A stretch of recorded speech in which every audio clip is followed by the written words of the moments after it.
Olá, nesta videoaula vamos falar sobre o capítulo 2 do livro Economia Internacional. Ele tem por objetivo apresentar uma visão geral do comércio internacional, seus determinantes, o padrão do comércio e suas transformações. Vamos começar. Quem comercializa com quem? Esta pergunta está relacionada ao padrão do comércio internacional. A imagem a seguir mostra o comércio dos Estados Unidos em 2008 com seus principais parceiros comerciais, somando-se as importações e as exportações. Os valores estão em bilhões de dólares. Note que dos três principais parceiros comerciais daquele país, um deles, a China, possui o segundo maior PIB do mundo, segundo o Banco Mundial. É, portanto, uma grande economia. Os outros dois dos três principais parceiros comerciais dos Estados Unidos, embora não figurem entre os 10 maiores PIBs do mundo, são vizinhos daquele país. Vejamos os dados para o Brasil. Esses dados de 2013 representam os maiores parceiros comerciais do nosso país. Note que dos três principais parceiros, os dois primeiros são as duas maiores economias do mundo, e o terceiro é um país vizinho. Analisando os dados dos principais parceiros comerciais do Brasil e dos Estados Unidos, podemos intuir que uma nação tende a comercializar mais com economias maiores e com nações vizinhas. Falemos primeiro do tamanho. Os gráficos apresentados anteriormente para Brasil e Estados Unidos mostram que há uma forte correlação empírica entre o porte da economia de um país e o volume que ele exporta e importa. Observemos essa figura. Mostra a correlação entre o porte de diversas economias europeias e seu comércio com os Estados Unidos. O eixo horizontal apresenta o porte da economia de cada país selecionado em relação ao PIB da União Europeia, e o eixo vertical apresenta o quanto cada país comercializa com os Estados Unidos em relação ao total do comércio norte-americano com a União Europeia. Note que Alemanha, Grã-Bretanha e França, além de serem as maiores economias da União Europeia, são as que mais comercializam com os Estados Unidos. A Alemanha, por exemplo, representa 22,9% do PIB europeu e corresponde a 23,4% do comércio norte-americano com a União Europeia. A Suécia, por sua vez, é uma economia menor e representa apenas uma pequena parcela do comércio dos Estados Unidos com a União Europeia. Mas não é apenas o porte que explica o volume do comércio entre dois países. Observando os gráficos dos principais parceiros comerciais do Brasil e dos Estados Unidos, notamos que os países tendem não apenas a fazer mais comércio com economias maiores, mas também com nações mais próximas. Examinando o comércio internacional como um todo, os economistas descobriram que o volume do comércio entre dois países pode ser previsto com razoável precisão pela seguinte fórmula: sendo TIJ o valor do comércio entre dois países, A uma constante, YI a renda do país I, YJ a renda do país J e DIJ a distância entre o país I e o país J. Essa fórmula mostra que o comércio entre dois países aumenta de acordo com o porte da economia e diminui com a distância entre eles.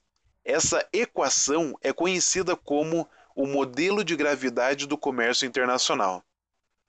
Ela guarda uma relação com a lei da gravidade de Newton, na qual a atração gravitacional entre dois corpos é proporcional ao produto de suas massas e diminui com a distância. Frequentemente, os economistas estimam o modelo de gravidade mais generalizado pela seguinte equação: os valores de A, B e C, que aparecem como expoentes, ajustam os dados reais da melhor forma possível. Mas qual é a lógica do modelo de gravidade? O modelo funciona porque as economias grandes tendem a gastar altas somas com importações porque possuem altas rendas. Também atraem grandes participações dos gastos de outros países porque possuem ampla gama de produtos. Assim como os corpos celestes atraem outros corpos, economias de grande porte também atraem para lá grandes fluxos de investimentos. Dissemos então que o comércio entre dois países aumenta com o porte da economia e diminui com a distância, e que as economias fortes tendem a atrair uma grande gama de investimentos. Isso acontece porque países com rendas mais altas tendem não somente a produzir uma gama maior de produtos, mas também a importar mais bens e serviços para as necessidades da sua população. Os Estados Unidos, por exemplo, responderam em 2007 por cerca de 25% do PIB mundial. Ao mesmo tempo, 25% do gasto mundial foi direcionado aos Estados Unidos. Para entender como isso acontece, vamos supor um mundo imaginário, com 4 países, aos quais daremos os nomes de A, B, C e D. Essa tabela ilustra esses 4 países imaginários, com a participação de cada um deles no PIB mundial em trilhões de dólares. Supomos aqui que os países A e B são grandes economias. Cada um deles recebe 40% dos gastos mundiais. Os países C e D, por sua vez, são economias menores e recebem cada um deles 10% desses gastos. Vamos supor que o PIB desse mundo hipotético seja 10 trilhões de dólares.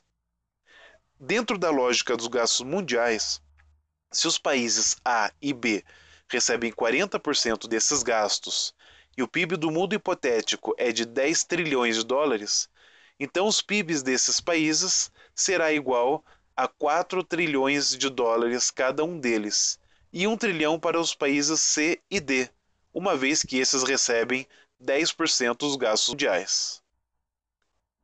Tendo esses valores, podemos então elaborar uma segunda tabela com base no PIB de cada um dos 4 países e o quanto cada um recebe dos gastos mundiais. Para entender essa tabela, observemos que o país A recebe 40% dos gastos de cada país. Assim, como o PIB do país B é 4 trilhões, o país A recebe 1,6 trilhão de dólares desse país, enquanto recebe 0,4 trilhão de dólares dos países C e D, tendo em vista que o PIB desses é 1 trilhão de dólares cada um. Todos os outros dados são preenchidos da mesma forma e podemos lê-los tanto na horizontal quanto na vertical. Note que esse padrão se ajusta perfeitamente ao modelo de gravidade. Nesse caso, não estamos considerando a distância, as exportações de um país para o outro são iguais a 0,1 vezes a multiplicação dos PIBs dos países. Este modelo está bastante simplificado, mas ajuda a explicar por que o comércio entre dois países é relativamente proporcional em condições de igualdade ao produto de seus PIBs. Usando o modelo de gravidade, identificando anomalias. Vamos analisar novamente essa figura. Note que Irlanda, Bélgica e Holanda comercializam consideravelmente mais com os Estados Unidos do que o modelo pode prever. Mas por que isso acontece? No caso da Irlanda, os autores do livro apontam uma afinidade cultural. Além da língua comum, 10 milhões de norte-americanos descendem de irlandeses. Além disso, a Irlanda desempenha um papel essencial como sede de muitas empresas norte-americanas. Quanto à Holanda e à Bélgica, os autores apontam questões como a localização perto de um rio importante, além de um grande porto na Holanda. Impedimentos ao comércio, distância, barreiras e fronteiras. Observe essa nova figura. Ela mostra os mesmos dados da figura anterior, porém acrescenta mais 2 países, Canadá e México. Vimos anteriormente que Canadá e México, vizinhos dos Estados Unidos, são 2 dos 3 principais parceiros comerciais dos Estados Unidos. Esses 2 países vizinhos comercializam muito mais com os Estados Unidos do que às outras economias europeias de grande porte. A explicação está no fato de Canadá e México estarem muito mais próximos dos Estados Unidos do que países europeus. Esse fato pode ser explicado pelo modelo de gravidade, no qual o comércio entre dois países diminui com a distância. Os custos mais elevados de transporte podem ser um impeditivo para o comércio internacional. Há também outros fatores que são intangíveis, como a maior propensão ao comércio dada a proximidade. É muito difícil, por exemplo, fazer uma visita rápida a um país do outro lado do oceano para fechar um negócio. No entanto, mesmo entre países vizinhos como Canadá e Estados Unidos, que fazem parte de uma área de livre comércio, é raro que a fronteira entre elas se torne irrelevante. Há muito mais comércio entre as regiões de um mesmo país do que entre regiões com situações equivalentes em países diferentes. Essa tabela ilustra o comércio de uma província específica do Canadá com outras províncias canadenses e alguns estados americanos. Note que Washington e Montana estão muito mais próximos da Colômbia Britânica do que a província canadense de Alberta. No entanto, o comércio é muito maior com a província de um mesmo país do que com os estados vizinhos americanos. A mesma situação se repete com todas as regiões selecionadas. Ou seja, a distância é relevante no comércio internacional, mas não é suficiente para superar outros fatores existentes, como a cultura, as leis e as moedas diferentes. O comércio internacional. O comércio internacional muda constantemente.